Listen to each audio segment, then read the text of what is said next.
Boa Ai, tarde, que bom. Alessandra. Obrigado. Obrigado, não vai precisar. Boa tarde. Oi, Alessandra, boa tarde, né? É com muita alegria que nós, né, companheiros espíritas de Niterói, estamos fazendo essa entrevista com você, né? Por que a gente pensou em conversar um pouco sobre a Antusa, né? Médium, já desencarnada, grande colaboradora do espiritismo no Brasil, né? Porque vou dar uma introdução, né, para depois fazer perguntas mais diretas para você, né, saber algumas notas interessantes sobre a vida da Antusa, mas por que, né, a gente pensou no mês de setembro? Porque setembro tem muitas datas importantes para a comunidade surda. Por exemplo, no dia 10 de setembro foi o Dia Internacional da Língua de Sinais, né? No dia 26, sábado que vem, é o Dia Nacional da Pessoa Surda no Brasil, né? E dia 30 é o Dia Internacional do Surdo, né? E também Dia do Tradutor. E curiosamente, também, né, setembro é o aniversário da Antusa, né? Foi o mês de nascimento dela, né? Em 9 de setembro de 1902, né? Eu achei que muito interessante a coincidência, né? Se é que existem as coincidências. E antes de entrar um pouquinho nas perguntas, eu vou, para quem não conhece a vida da Antusa, que vai nos assistir, eu vou dar um resumo muito breve, mas depois vou querer fazer perguntas mais diretas para você e o que você quiser também falar, né, sobre a vida dela, de curiosidade, de interessante. Sua colaboração vai ser muito bem-vinda. Né, para apresentar, né, quem é Antusa Ferreira Martins, né? Médium brasileira, mulher surda, que ficou surda aos 4 anos de idade, filha do seu Manuel, da dona Júlia, nasceu em Minas Gerais, nos arredores, né, de Uberaba, pelo que a gente lê na história, numa fazenda. Aos 4 anos, que ela não nasceu surda, né, aos 4 anos de idade, ela é acometida de uma meningite e vem a ficar, né, surda. Enfim, mas o que me chamou a atenção na história dela, Alessandra, é que desde cedo ela vê espíritos, né? Isso. Né? Ela E vê espírito. exatamente. E ela contava, pelo que a gente lia na biografia, né, com a ajuda da irmã, né, conhecida como Anice, para fazer a interpretação dela, né? Ela interpretava o que ela conseguia comunicar com as pessoas. Então, Antusa, pela sua história, em 1917, ela, junto com a família, ela com 15 anos, vai morar na cidade de Sacramento e lá, né, ela é apresentada ao grande Eurípides Bassanufo, né? E Eurípides rapidamente olha para Antusa e já identifica que a tarefa dela seria a mediunidade, né? Pelo que a gente vê na história dela. E ela colabora com o Eurípides por algum tempo, até o seu desencarne. E em 1918, ela volta com a família para Uberaba, muito triste com o desencarne do amigo, né? Mas a gente percebe, né, na biografia dela que a capacidade mediúnica dela só aumentou, né, a partir dessa convivência com Eurípides. E, em resumo, né, pelo que eu vi, né, as capacidades mediúnicas dela eram incríveis, né? Além de ver,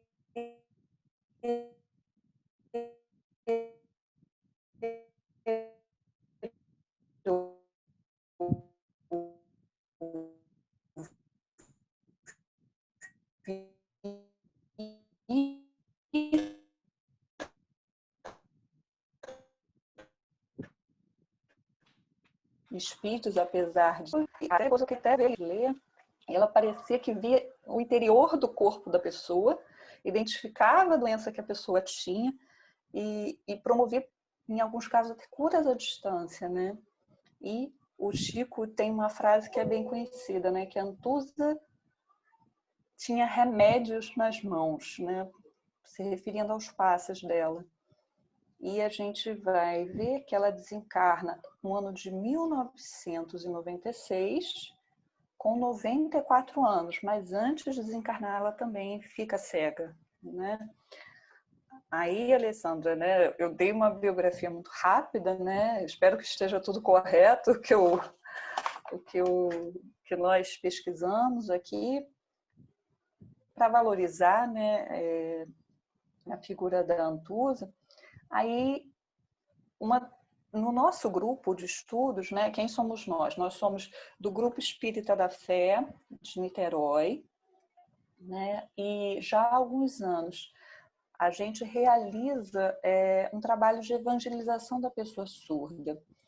E quando nós encontramos, né, o exemplo da Antusa, nós ficamos muito felizes, porque, infelizmente, no meio espírita, né, nós sabemos que são poucas as pessoas surdas que têm acesso, são poucos os intérpretes.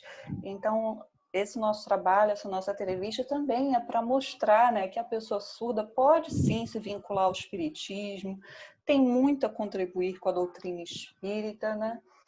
E nós queremos saber, né, a Antusa, ela tinha convívio com alguma pessoa surda? Ela se comunicava com alguma pessoa surda, amiga dela? Como que era? Olha, a Antusa, como ela viveu no início do século XX, né? Ela cresceu no início do século XX. E imaginem vocês, numa cidade do interior de Minas, né? Apesar de Uberaba ter sido um centro, uma cidade rica, que na época tinha uma importância, mas era uma coisa muito isolada, né? Então, naquela época, ela não tinha acesso a nada, né? Inclusive, ela não foi alfabetizada, né? E a linguagem dela foi desenvolvida na família. Né? Muito comum, então, né? A forma dela se comunicar foi uma linguagem familiar que todos iam aprender. Desenvolve um dialeto próprio, né? Próprio. E, inclusive, era muito bonito isso, porque foi passando de geração a geração. Porque a Antusa desencarnou com 94 anos, então ela participou desde a convivência com os pais e irmãos, né? A geração depois dos que seriam sobrinhos, como se fossem filhos, né? Depois os filhos dos sobrinhos, que são os sobrinhos netos, que é o meu caso, né? E meus filhos. Então ela conviveu com 4, 5 gerações. E todos foram aprendendo, né? A se comunicar com a Antusa. A língua de sinais criada por vocês, nesse né? ambiente com ela, a gente nem cogitava que existia algum impedimento, né? O entrosamento era muito bom. A minha avó é que gerenciava tudo, que é a irmã dela, Anice, né? Que eu chamo de avó, mas na verdade ela é uma tia-avó também, porque meu pai, a mãe do meu pai deixou os 5 filhos com elas, né? E elas acabaram de criar a Antusa e essa irmã Nice, né? E eles eram irmãos do meu avô paterno. Então, eles cresceram na casa da Antusa, junto com a irmã dela, Nice, com o meu avô, que era irmão delas, né? Então, a minha avó, uma pessoa muito dinâmica, ela fazia todo esse intercâmbio, todo esse meio de campo, e ensinando todo mundo, né? E quando as pessoas chegavam, ela tinha sempre que intermediar, porque a linguagem que a Antusa compreendia era essa linguagem desenvolvida na família, né? E é interessante que isso trouxe tanta confiança para a gente que eu, infelizmente, não sei Libras, uma coisa que eu ainda quero aprender, mas quando eu trabalho na área da saúde, quando chega alguém surdo, eles me pedem para ir lá me comunicar com a pessoa. Então, eu vou muito na cara de pau, porque assim, a gente teve tanto E na boa contato vontade, né? com uma pessoa surda, né? Que a gente se mete aí e comunicar. Então, a Antusa, infelizmente, não teve acesso ao que o pessoal de hoje tem, essa maravilha toda, essas oportunidades todas que são dadas. Ela ficou, mas ela teve uma família muito amorosa e que tentou suprir essa falta, né? Então, assim, não foi alfabetizada, nunca leu uma obra espírita, né? Mas ela tinha o conhecimento através do contato com a família e do contato com os espíritos, porque a Antusa, ela vivia nos dois mundos. Ela vivia aqui e ela se desdobrava. Todo dia a Antusa tinha desdobramento, trabalhos de desdobramento, e os espíritos iam ensinando para ela. Inclusive, o protetor dela era Vicente de Paulo, né? Então, ela vinha contar para a gente coisas que a gente não sabia em relação ao espiritismo, as coisas que ela via, que eles ensinavam para ela. Então, os professores dela dentro da doutrina foram os espíritos, né? Que estavam sempre levando ela. E no mundo espiritual, ela era totalmente livre para ver, para ouvir, né? Para se comunicar com eles, né? Através do pensamento. Então, ela era uma pessoa assim muito livre, muito independente, muito forte, né? Muito feliz, muito integrada. Ela foi uma pessoa assim muito, muito, muito alegre, muito feliz. Chegar perto dela transbordava alegria. E em nenhum momento você via qualquer sinal de alguma limitação. A Antusa não tinha limitação, né? Porque a linguagem dela era bem compreendida, o trabalho dela era bem feito, mesmo com a surdez, não faltava nada para ela. E a gente nunca percebeu que faltava nada. Para nós estava passando, né? Então foi uma ótima convivência, mas infelizmente naquela época não tinha os recursos que hoje nós temos, né? Nem televisão. Eu lembro quando teve a primeira televisão na casa dela, final dos anos 70. E ela também fazia um pouco de leitura labial. Ela conseguia assistir as novelas, né? E muita coisa ela fazia por leitura labial, que ela mesma foi desenvolvendo, né? Então tinha essas formas aí que ela usava para se comunicar e para captar e aprender, né, as coisas. Muito interessante, Alessandra. Acabou que você já respondeu algumas perguntas, né? Mas outra ainda relacionada à comunidade surda, o que a gente observa, né? Que é muito comum dentro da comunidade surda, eu não sei se vocês viveram isso, né? Os surdos batizarem também com sinais uma pessoa, né? Em vez de você escrever o nome próprio, inteiro da pessoa, uma pessoa ganha um sinal, enfim, uma referência a uma parte do corpo, ao nome, enfim. A Antusa tinha algum sinal, sabe dizer? Interessante. Eu tentei me lembrar ao máximo disso e até certifiquei com pessoas da família, porque eu não me lembrava disso, né? Ela conseguia falar algumas palavras que ela tinha aprendido e que ela não esqueceu. Muito poucas palavras. E, assim, com bastante dificuldade na articulação das palavras, né? Mas algumas palavras você compreendia perfeitamente. Por exemplo, meu filho era pofio, né? Então, essa palavra pofio, quando as pessoas chegavam, meu filho, minha filha, pofio, né? Ela era Antusa, eu falava Antusa, né? Ou mim, ela né? falava, Geralmente né, então. ela não usava, ela usava mim. Ela falava, mas assim, quase nenhuma palavra, né? Articular mesmo a palavra, quase nenhuma. Mas algumas coisas a gente compreendia. Que eram essas, o nome dela, Atusa. Ela falava com dificuldade, mas falava. Então, eu acho que se ela tivesse tido uma oportunidade de desenvolver, ela poderia ter continuado e até podido comunicar melhor com as pessoas. Mas eu tenho certeza que o plano espiritual sabe o que faz. Não faltou, dentro do trabalho dela, não faltou nada. Eu acho até que ela fez bastante, né? Fez muito. Ela sempre se portou como alguém inteiro, que estava aí para o que deve sabe? Trabalhando com muita alegria, com muita motivação e sem nenhuma dificuldade. As pessoas chegavam, a minha avó largava tudo, você vê que a abnegação desses dois espíritos, porque chegavam ônibus, 2, 3 ônibus do Rio, de São Paulo, parava na porta da casa delas, uma casa simples, e as pessoas iam entrando. E aí minha avó desligava o fogão, porque às vezes estava fazendo almoço para a família, e ficava lá à disposição das pessoas fazendo a intermediação. Então, aquilo era muito natural, elas faziam com muito amor, né?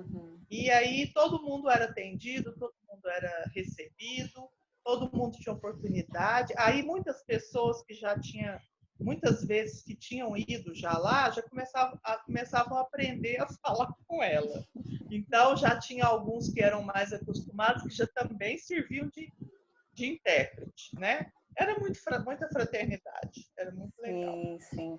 E você tocou num ponto, né, que seria também uma pergunta nossa, dessa comunicação, então, dela com os espíritos. Pelo que eu entendi, ela se desdobrava, aí sim ela conversava com os espíritos, não por sinais ou falando. É assim que ela aprendia a doutrina espírita, Alessandra?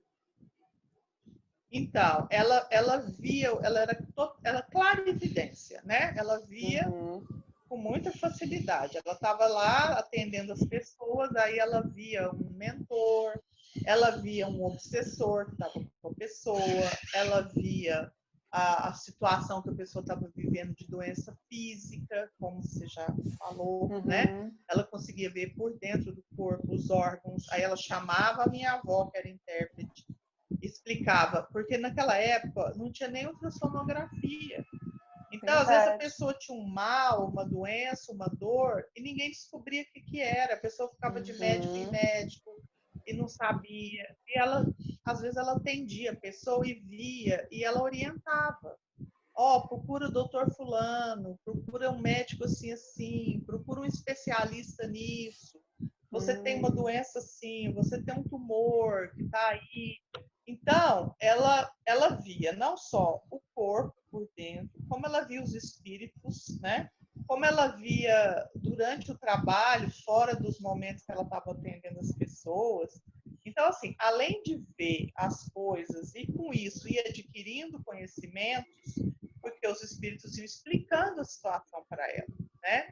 Então, ela foi adquirindo conhecimentos e nos momentos de desdobramento, ela tinha essa oportunidade de aprender mais, porque eles levavam ela até para aprender, né? Ela contava desses casos que os espíritos tinham levado ela num local onde ela viu isso, ela descrevia uma situação, e aí ela falava da parte moral daquela situação, do que implicava naquilo ali. Fora o conhecimento de outras vidas, né? Porque a gente vê que a Antusa não é um médium dessa vida. A Antusa é um médium muito experimentado, de muitas e muitas existências.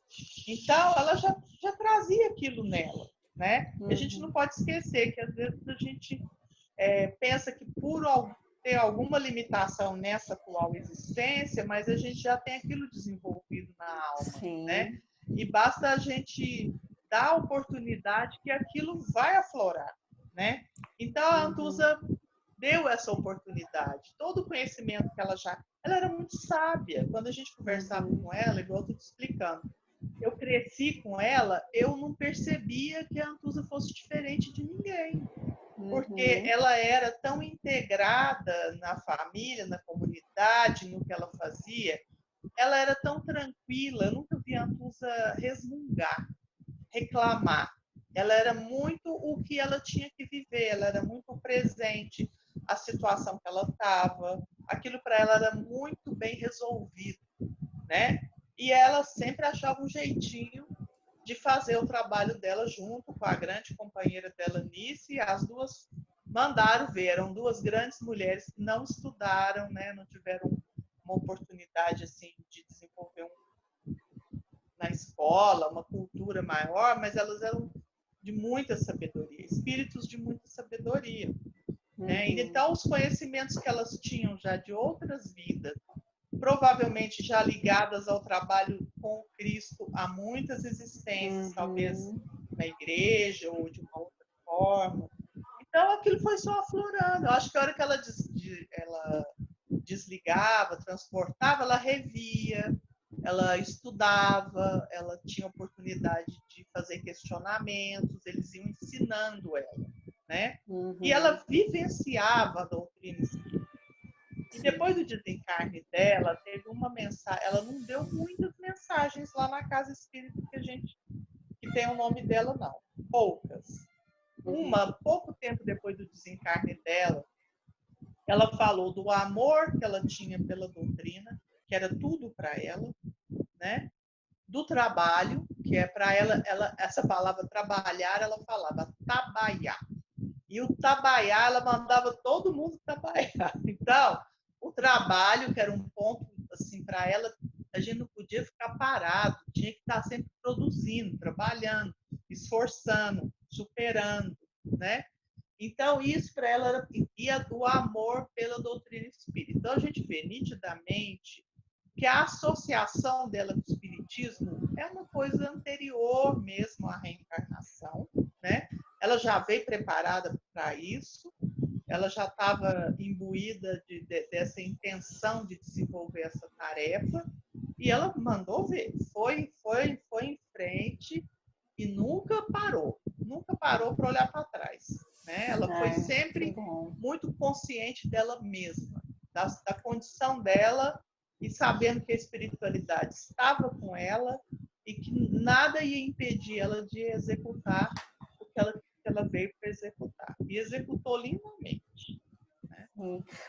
E pensando, né, nesse trabalho, nessa dedicação dela, Alessandra, ela conheceu o Chico Xavier, né? Como que era a relação? Eles tinham alguma relação? Eram próximos? Sim, ela conheceu o Chico, né? O Chico, quando veio para Uberaba nos anos 50, no início ela foi trabalhar lá com o Chico, num trabalho de passes, de atendimento. Só que foi muito, muito bonito isso. Ela às vezes contava pra gente que tinha conversado com o Chico, mas em desdobramento, né? Porque no início o Chico ia à casa da minha avó. Ele fazia visitas para elas, né? Minha avó, ele ia lá. Só que começou a causar tumulto. E quando ele chegava, as pessoas vinham, entravam, porque o trabalho dela foi dentro do lar, né? Mulheres, no início do século passado, não tinha muita casa espírita, né? Isso quando a Antusa começou. 1920, imagina, 1920, 21, 22. Eu lembro do meu pai contar que espírita era xingado na rua, né? A cidade muito católica, tinha brigas homéricas do bispo com as pessoas espíritas, inclusive o doutor Inácio Ferreira, que vocês já ouviram falar, né? Que tem os livros do Bacelli com o doutor Inácio. O doutor Inácio foi um intelectual, já mais para frente um pouco, não 1920, mas foi um intelectual que fez essa parte da defesa da doutrina espírita dentro da linha intelectual, das ideias, né? Combatia, tinha brigas no jornal, duelos entre a igreja e o espiritismo, fazendo parte da implantação da doutrina no Triângulo Mineiro, né? Então imagina como que era 1920, Uberaba, totalmente católica, né? Meu pai conta que eles eram discriminados porque eram espíritas quando ele era pequenininho, né? Então a Antusa, uma mulher que não estudou, pobre, né? Que precisava ficar no lar. ela ia fazer? Ela não ia sair por aí, né? Naquela época, uma mulher não saía dando palestra, nem tinha casa espírita para dar palestra. Então, ela desenvolvia a atividade dela dentro da caridade, dentro de receber as pessoas enfermas mesmo, a ponto até de pôr dentro de casa e cuidar. Então, foi todo um trabalho muito feminino nesse sentido, nada de preconceito. Foi um trabalho muito feminino no sentido das forças femininas, do amor, do acolhimento, do amparo, diferente da tarefa do Chico, que era aquela tarefa gigante, né? Que o Chico é o maior funcionário do espiritismo que pôde existir no século XX, né? Então, o Chico era realmente o máximo, né? Ela chegou a ir trabalhar com o Chico. Mas depois, eu acho que foi percebido, acho que foi um reencontro, porque o Chico já tinha falado que eles se conheciam desde o Egito Antigo. Nossa. De encarnações do Egito Antigo. Então, foi um reencontro de amigos, só que acho que eles chegaram à conclusão que cada um tinha que fazer seu trabalho. Ela, naquela coisa do lar, de acolher quem chega. Quando ela não estava atendendo, ela estava fazendo os tapetinhos de crochê para vender, para dar o dinheiro para os pobres, ou as bonequinhas de crochê, porque naquela época não tinha boneca. Era muito difícil boneca nos anos 50, 60. Ela fazia as bonequinhas e doava para as meninas que não tinham brinquedos, né? Então, ela ficava sempre fazendo alguma coisinha, ela não ficava parada quando não estava no serviço doméstico. Então, era outra tarefa. E o Chico lá, atendendo aquelas milhões de pessoas, psicografando. Então, assim, eu acho que eles viram que eles tinham que seguir cada um sua tarefa. Aí eles pararam de se ver fisicamente. Ela não saía de casa, ela quase não saía, era muito difícil, alguém tinha que buscar, levar, né? Às vezes ela ia ver doentes, as pessoas iam de carro, buscavam, levavam, traziam. E ela muito ali, aquela vida de mulher do começo do século XX, né? E o Chico na tarefa dele. Então, cada um seguiu seu caminho, mas ela me contava que conversava com o Chico. Às vezes, quando eu estava perto dela, que eu era criança, adolescente, ela falava que o Chico tinha falado alguma coisa para ela. Então, eu sei que eles se encontravam mais em espírito do que fisicamente, que eles já quase não se viram mais. Né? Entendi. Aí, quanto mais o tempo foi passando, menos eles se viram. Aí, né, eu acho que você também toca num outro ponto, que é uma das nossas perguntas, que parece que para ela não tinha limitação, né? Para fazer o bem, no caso, para Antusa não havia limitações. E pelo que a gente, né, tem notícias, ela, antes do desencarne, ela também vai perdendo a visão, né? Isso impactou o trabalho dela? Ela continuou produzindo? Como é que foi? Olha, quando ela perdeu a visão, ela já estava bem idosa, né? Ela devia ter mais de 80. Ela deve ter ficado uns 10 anos cega, né? Uns 80 e poucos anos, até 85 talvez, quando ela perdeu totalmente a visão. Então, ela já tinha assim, diminuído um pouco a carga de trabalho, porque ela já estava uma senhora mais idosa, mas ela ainda atendia. Ela nunca deixou de atender. Lá na casa da minha avó, tinha um barracão, um fundo, onde deu origem à casa espírita. Né? É uma casa muito grande, uma casa antiga, do final do século XIX, começo do século XX, aqueles casarões, né? Que começa numa rua e termina na rua de baixo, quase uma chácara. E aí foi construída a casa espírita nos anos 80, né? Mas até os anos 80, começo dos anos 80, ela tinha um barracão muito simples, de madeira, com telha de zinco, debaixo de umas árvores, cheio de flores em volta, a coisa mais linda. Era bonito na simplicidade. Bancos de madeira tosco, uma mesa tosca, e aí ela atendia as pessoas. Todos os dias ela ficava o dia todo ali, quando ela não estivesse trabalhando em casa, em alguma atividade doméstica. Era próximo da casa, você caminhava uns 10 metros, chegava nesse barracão, no meio das árvores, e as pessoas iam chegando, os ônibus, as pessoas iam se espalhando por ali, iam entrando para conversar com ela, e ali ela ficava fazendo os tapetes, atendendo as pessoas. Ela estava sentada lá, chegava um obsediado. Ela estava sentada lá, chegava uma pessoa com muita dor. Aí ela largava o tapetinho, deixava do lado e ia atender com a presença dos espíritos que vinham orientar o caso, né? Chegava todo tipo de caso que você pode imaginar. De casal que se separa, pessoa pensando em suicidar, pessoa com enfermidade, tudo chegava ali. Crianças com problema de comportamento, tudo chegava ali, né? Então, ela sempre atendeu. Com a idade, ela começou a ficar mais na casa dela, lá dentro. Ela não andava mais com tanta facilidade, alguém tinha que apoiar. Então, ela ficava muito na cozinha, tipo uma cozinha da casa da minha avó. E aí, quando ela ficou cega, ela não podia mais andar sozinha, tinha que alguém segurar. Andava com muita dificuldade por causa de artrose, né? Aqueles passinhos miúdos.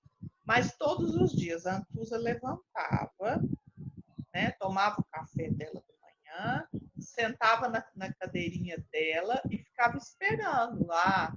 Iam chegando pessoas, entrando, ela ia atendendo. Quando ela ficou cega, era muito interessante. Como que a gente comunicava com ela? A gente sentava do lado dela.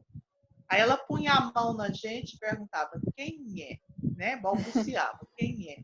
Aí a gente fazia o sinal da gente, porque cada um de nós tinha um sinal para ela, né? Então, cada um tinha um símbolo, um sinal no corpo. O meu era pegar no pulso, assim. Então eu pegava no pulso dela, ela sabia que era eu. O outro era uma marca na cabeça, que tinha uma pinta. Então, cada um que chegasse, aí a gente pegava as mãos dela e fazia os sinais com a mão dela, né? Então, por exemplo, irmão para ela era assim. Então, quando eu queria falar assim, irmão de alguém que ela conhecia, eu pegava as mãos dela, fazia o sinal irmão e o sinal da pessoa, irmão de fulano, né? E aí era assim que a gente comunicava com ela, fazendo os sinais nas mãos dela. Então ela continuou se comunicando. Como ela continuava fazendo os sinais naturalmente, a gente entendia tudo que ela estava falando. O mais difícil era passar o que a gente queria falar para ela. A gente passava assim, pegando as mãos dela e fazendo os sinais nas mãos dela, né? Então a comunicação continuou, ela continuou atendendo. A pessoa sentava, também ela via, né? Não precisava falar muito. A pessoa sentava, quando a pessoa tinha mérito, e era o caso, porque nem todo mundo está pronto para receber. Mas quando aquele caso era mesmo para ser atendido e a coisa já estava pronta, a espiritualidade já estava pronta, a pessoa entrava lá, na hora que a pessoa sentava do lado dela, ela já via tudo.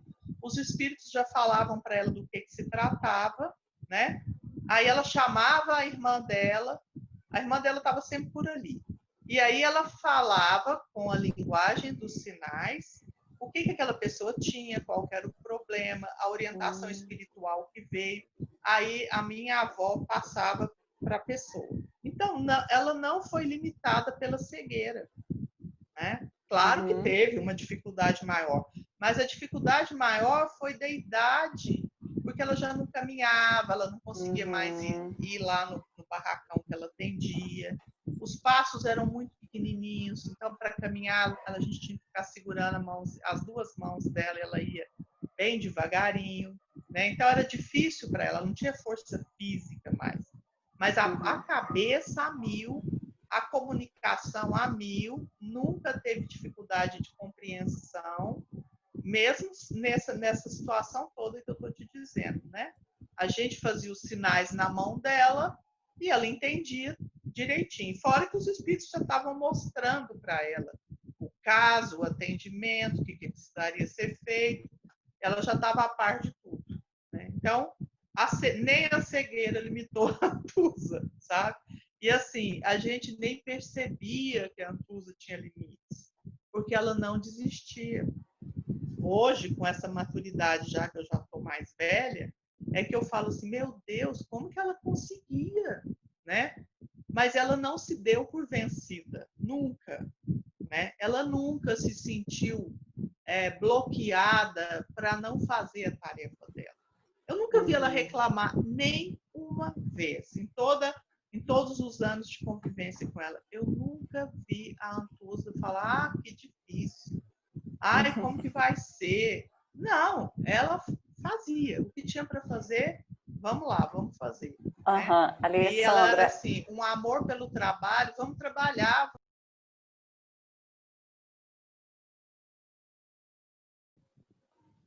Oi, Alessandra. Oi. Oi. Que a plataforma que a gente está usando, ela tem um limite de tempo. Aí por isso que a gente precisou criar outro. Vou continuar aqui as perguntas, né? Eu acho muito interessante a nossa entrevista. E uma das curiosidades, né, que surgiu, você já falou que ela aprendia nesse desdobramento, tinha contato com os espíritos, com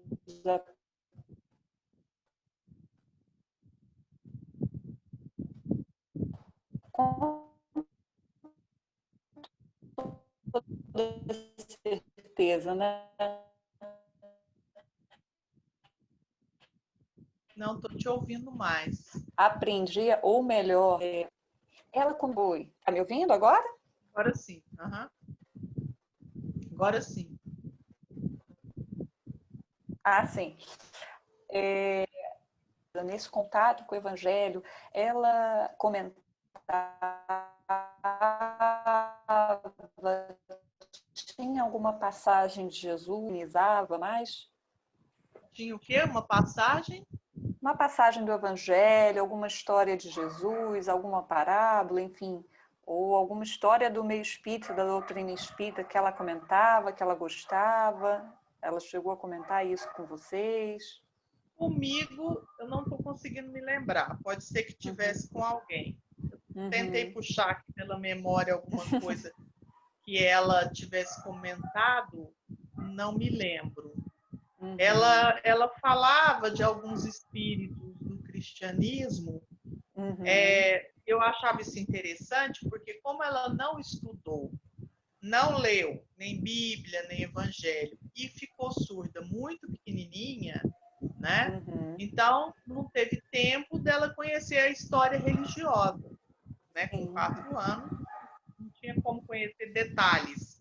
Talvez a mãe pudesse ter ensinado alguma coisa, mas pouca coisa até uma criança de 4 anos, né? E ela conhecia a história de alguns espíritos, né?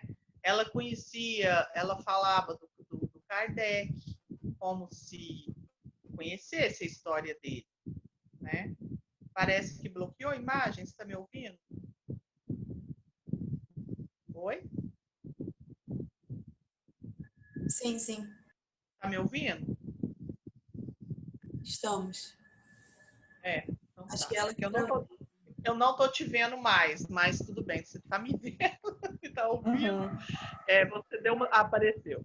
Então, ela falava do Kardec, da história dele, da luta dele, às vezes. Ela falava de Vicente de Paulo o tempo inteiro, que era o protetor dela. E, às vezes, ele dava alguma orientação. Aí, quando a pessoa chegava, ela falava assim, Vicente de Paulo falou, né? Agostinho também, ela falava, Agostinho falou. Então, assim, às vezes ela referia a essas figuras do cristianismo alguma coisa sobre, assim, que era professor, alguma coisa assim que a gente falava assim, como que ela sabe isso? Então, a gente via que ela tinha um conhecimento da vida daquele espírito. Mas eu não me lembro dela falar comigo sobre uma passagem específica do Evangelho, que chamasse mais a atenção dela. Se alguém da família talvez possa se lembrar, eu não me lembro. Não, mas entendi perfeitamente, né, que pelo visto, né, o que elas, né, de repente admirava era a própria vida desses cristãos, né, essas histórias É. desses espíritos, né. E você citou Uma aí vez algumas. aconteceu uma coisa muito interessante, que assim, Aham. eu nunca contei isso para ninguém. Vai ser a primeira Hum. vez que eu vou contar fora da família. Porque eu estou me Olha que sentindo bom. tocada para fazer isso. É. Por favor. Uma vez ela falou, tinha um caso sendo ajudado um processo obsessivo, um caso complexo. E aí ela falou alguma coisa e deu uma orientação, né? E a minha avó estava perto. Aí ela falou assim, ela falava verdade, quer dizer, verdade, né? Verdade, Pofio, quer dizer, verdade, meu filho, né? Uhum. Pedro falou. Aí a gente ficou assim, Pedro? Que Pedro? Aí a minha avó falou, Pedro? Porque assim, a gente conhecia os espíritos que ela trabalhava, assim, conhecia por ela, né? Quando ela falava, Eurípides falou, Agostinho falou, Vicente Paula falou, aqui em Uberaba teve um médico muito bondoso, um espírito evoluidíssimo, que fez um trabalho humanitário, o Dr. Henrique Krieger. Aí, quando era caso de medicina, muitas vezes o Dr. Henrique, que ajudava, ela falava, Dr. Henrique falou, né? Então, esse dia ela falou, Pedro falou. E a gente tá assim, que Pedro é esse, né? Porque ninguém nunca sabia desse Pedro. Aí a gente ficou, Pedro, quem? Minha avó, Pedro, quem? Quem? Assim, até um pouco exasperada com ela. Que Pedro? Não sabia quem era o Pedro. Aí ela falou assim, Pedro, Pofi, da chave. Ou seja, era Nossa. Pedro. São O Pedro, apóstolo, entendeu? né? Então, a minha mãe achou assim, ela falava assim, ela contava muito essa história assim pra gente, né? Falava assim, nossa, aquela história da chave é demais, porque como que a Antusa sabe que tem a imagem de São Pedro com a chave? Porque nem na igreja eu acho que ela nunca entrou. Ela vivia dentro de casa, trancada, espírita, nunca pisou numa igreja, né? Porque ficou surda com 4 anos, nem. Então, a hora que ninguém entendia quem era o Pedro, ela falou assim, Pedro da chave, né? Nossa. Então, você vê que assim, ela tinha um conhecimento que ia além do que a gente imaginava. E ela tinha contato com as grandes figuras, assim, com grandes figuras do cristianismo. Essa do Pedro foi só essa vez. Nunca mais ela mencionou essa história do Pedro. A gente fica com vergonha de falar para as pessoas. Eu nunca contei para ninguém. Só que eu achei muito interessante ela falar Pedro, ninguém sabia quem era. Ela falou da chave, né? A gente Inclusive, eu lembrei agradece, uma né? história A história. agora. Eu lembrei uma história muito bonita que na minha casa tinha um piano, que minha irmã estudava piano. E aí, domingo, meu pai buscava ela, minha avó e meu avô para almoçar. Buscava e levava, por causa da idade, da dificuldade que eles tinham. E aí ficava todo mundo sentado, esperando o almoço e tal. Às vezes a gente estava brincando. E ela sentava na sala, lá onde tinha o piano, e ficava quietinha, né? Aí meu pai perguntou para ela o que ela ficava fazendo lá, se ela estava rezando, o que ela estava vendo. Aí ela falou, não, sempre que eu venho almoçar aqui, vem um rapaz tocar para mim. Ele vem, um espírito, né? E ela sabia que era um espírito. Ele vem e toca para mim, né? Aí ela falou assim, é o Frederico. Ela balbuciou, Frederico, porque eu tenho um primo chamado Frederico. Aí ela foi e falou o nome Frederico. Aí a gente falou, tudo bem, deve ser algum Frederico que já morreu e que vem tocar para ela, sabe lá quem é esse Frederico. Aí um dia meu tio levou ela na casa dele e ele tinha uma coleção de música clássica com os grandes mestres. E aí ele mostrou para ela, foi mostrando. Aí a hora que ela viu Chopin, ela falou assim, Frederico, é esse que toca para mim. Só então, Frederico Chopin. Ele vinha tocar para ela. Só que só para ela, né? Porque eu nunca ouvi nada. Então, assim, ela tinha um contato com alguns espíritos que você falava, nossa, mas por quê? né? Então a gente sabe que de outras encarnações ela deve ter tido vínculos, né? Com o cristianismo, com esses espíritos, por algum motivo. E o Frederico tocava para ela e ela falou na maior naturalidade. O moço vem, o Frederico. A gente falou, o Frederico deve ser algum rapaz que desencarnou que toca piano, né? Aí o dia que ela mostrou, que ela viu uma foto, ela falou, é esse, o Frederico, que toca para mim. Agora, como que a Antusa ia saber isso? Ela não estudou, ela não teve acesso à escola, à história da música, ninguém nunca mostrou isso para ela, né? Então, assim, ela sabia muita coisa a mediunidade dela, né? Que mostravam para ela. Exatamente. E você já citou algumas vezes, né, a Casa de Antusa, grupo espírita, né, que funciona, né, até hoje. Eu queria que você falasse um pouco mais, né, desse legado do trabalho da Antusa, como que a família dá continuidade, são vocês que estão à frente da casa, quais são os trabalhos, quais são as atividades, como que vocês atuam na Casa de Antusa. Aí, quando foi 1900, o trabalho da Antusa era um trabalho muito singular, feito nesse barracão humilde, que eram trabalhos de desobsessão, 2 vezes na semana à noite, com a presença dela, trabalhos belíssimos que, inclusive, eu tenho a gravação de algumas fitas cassete da época que meu pai foi fazendo. E eu tenho assim comigo que eu deveria organizar e publicar, porque tem coisas muito lindas, tem trabalhos maravilhosos, extremamente emocionantes, que eu acho que as pessoas se beneficiariam, mas até hoje eu não organizei isso, a vontade que eu tenho é de organizar.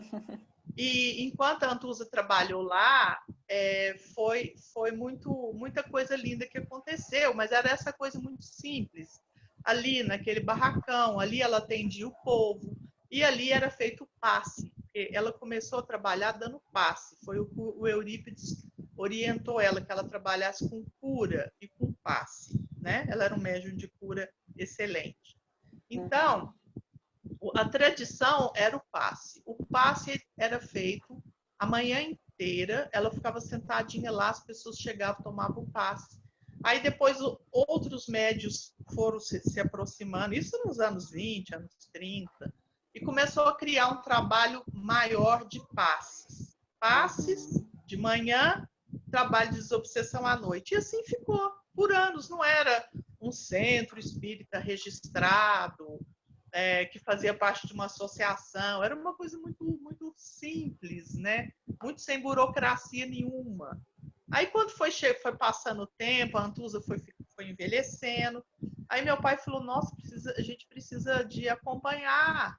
As coisas vão mudando, né? A cidade cresce, o número de pessoas aumenta. Tinha bastante médiums ligados à casa, que frequentavam lá. E aí ele falou que tinha um compromisso de erguer a casa e ergueu, né, com a ajuda da espiritualidade, nesse mesmo terreno, que é imenso, no fundo, um lugar bonito, muito verde. No mesmo terreno. Construiu a casa espírita mais no fundo, além da casa delas, né? E depois, hoje, que funciona lá, né? A casa da frente já não é mais a casa da minha avó, o barracão virou uma biblioteca, foi reformada, o barracão da Antusa, e no fundo a casa espírita maior, né? E o trabalho lá, basicamente, que eu acho que cada casa tem uma função mais, vamos dizer assim, que é tipo o compromisso maior daquela casa, né? Daquele agrupamento de pessoas. Eu acho que o grande trabalho lá é passe, sabe? Passe todos os dias, todas as manhãs. Era feito das 7, antes das 7 os médiums já estavam lá. Era feito das 7 às 10 todos os dias. Mas agora na pandemia não está sendo feito, né? Esse trabalho dessa forma. Das 7 às 10, o trabalho de desobsessão, evangelização, né? Reunião pública com o evangelho, sim, trabalho normal de uma casa espírita, né? E o que eu acho que é mais marcante lá é o trabalho de passe. O trabalho de passe, como foi o trabalho da Antusa, né? É o legado dela, Muitas né? pessoas já me falaram de curas, de curas que conseguiram lá, né?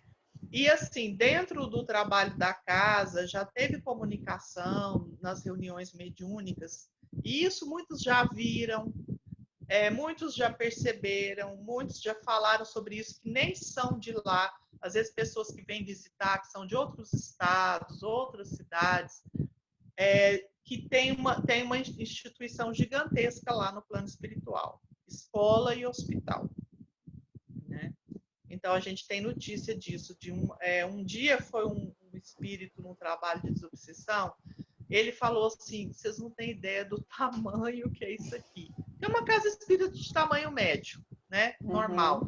Ele falou assim, vocês não têm ideia do tamanho que é essa estrutura de atendimento. Aqui tem um pronto-socorro de atendimento a espíritos em situação difícil, né? De penúria, de desamparo.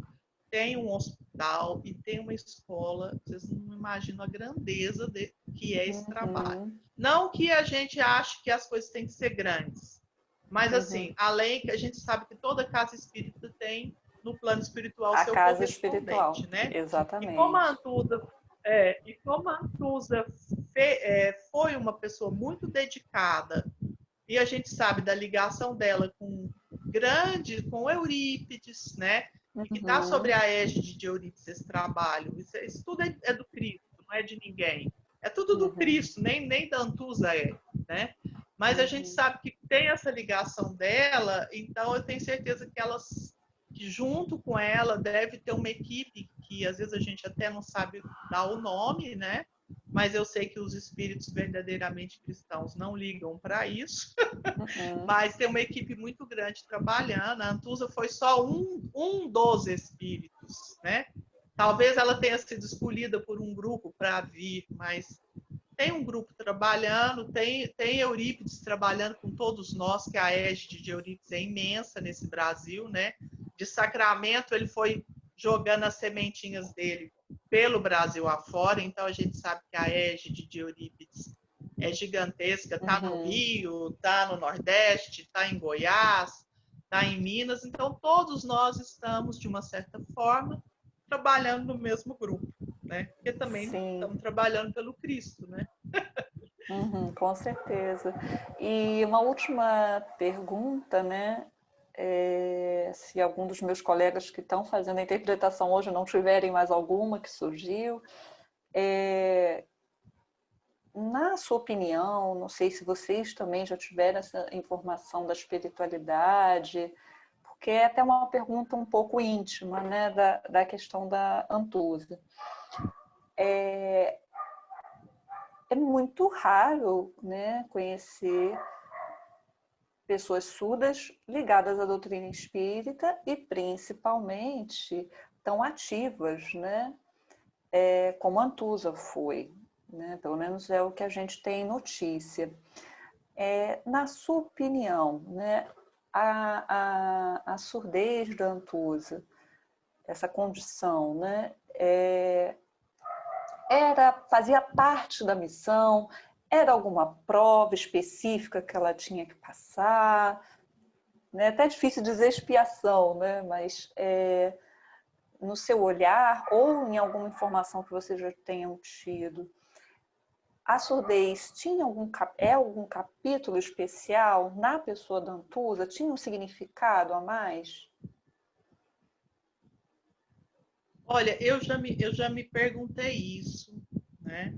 Quando eu era mais jovem, eu achava que fosse um processo expiatório, né? Associado a uma missão, que era um espírito já de uma certa... Era de uma certa envergadura, porque um espírito que assume uma tarefa com limitações, que você nem vê que ele tem limitação, porque ele não se vê assim, né? Ela se via como eu lembro dessa mensagem que ela deu quando desencarnou, ela falava assim: sigo sem olhar para trás, fiz o que eu pude fazer. Ela era muito bem resolvida, ela sabia que ela tinha feito o que ela podia fazer. Não tinha que ficar com com muita coisa, entendeu? Ela fez tudo que ela pôde, não deu, olha, o que eu pude fazer foi isso, né? Então, assim, eu pensava antes que era uma expiação, uma missão, né? Já me falaram que tinha a ver com um pedido dela para vencer determinadas dificuldades, né? Eu não sei te dizer, eu acho que a vida é tão maravilhosa, eu acho que Deus é tão misericordioso, que eu acho que tudo é um presente de Deus. A expiação, uma limitação, uma coisa qualquer que venha para a nossa vida, é sempre uma dádiva da misericórdia divina. Porque as coisas que nós temos que vencer, os obstáculos que nós temos que vencer, são as coisas mais importantes que nós temos, né? Às vezes a gente está tranquilo com uma vida muito calma, a gente não avança, a gente não supera, né? E a gente fica naquela estagnação. Então, eu acho assim, para nós, espíritos medianos, em condição de luta, de batalha diária, de ganhar um ponto aqui e perder 2 ali, eu acho que as limitações são dádivas, sejam elas expiação ou sejam elas pedidos nossos, né? Ou sejam elas situações que a gente mesmo solicitou para poder exercitar outros lados nossos, né? Sim. Igual, por exemplo, a deficiência visual. Eu lembro que quando eu era criança, eu tinha um pânico de deficiência visual. Aí eu morria de medo de ficar deficiente visual. Quando eu vi a Antusa ficar cega, eu fiquei muito impressionada, né? E depois eu conheci muitos deficientes visuais. E como eles viam um mundo que eu era incapaz de ver. Como eles eram... Então, isso abriu minha cabeça para essa coisa tão limitada que nós temos dos 5 sentidos, né? E eu acho que nós estamos entrando agora nessa nova fase da Terra em que nós não vamos mais ter só os 5 sentidos, a intuição, essa capacidade de comunicação que vai além, que nós vamos desenvolver a partir de agora. Isso faz com que a gente entre numa outra dimensão, em que as coisas têm um outro significado. Então, quando eu olho para a Antusa, eu penso assim, de qualquer forma, foi uma dádiva. Né? Porque a Antusa não seria a Antusa se ela não fosse surda. Exatamente. Né? O trabalho da Antusa não seria o que foi se ela não fosse surda. A Antusa não teria aquele nível, a Antusa não teria aquele nível de contato com a espiritualidade que ela conseguiu ter, de ligação com o plano espiritual. Ela vivia mais lá do que aqui, se ela fosse ouvinte. Porque se ela não fosse surda, ela não ia entrar para dentro dela da forma que ela entrou. Ela não ia ter tido essa conexão com o espiritual que ela foi capaz de ter. Então, pode ter sido uma expiação, mas seja o que for, para mim foi uma dádiva que ela aproveitou muito bem e que ela jamais olhou de outra forma, porque ela era muito feliz. Eu nunca vi a Antusa resmungar. Você chegava lá de manhã, ela te dava um sorriso todos os dias. Né? Tanto que eu cresci, para mim a Antusa não tinha diferença de ninguém. Ela era igual a todo mundo, aliás, ela não era igual, era além de todo mundo. Né? Olha, com muita alegria, né? Emocionada, com certeza eu e os nossos colegas aqui estamos, né? Pela sua fala, agradecemos muito. Eu que agradeço. Até pergunto, né? Algum dos nossos intérpretes tem alguma dúvida a mais que surgiu ao longo da entrevista? A Bruna, Eduardo... Eduardo? Não? Né? Pode ficar aí, Eduardo.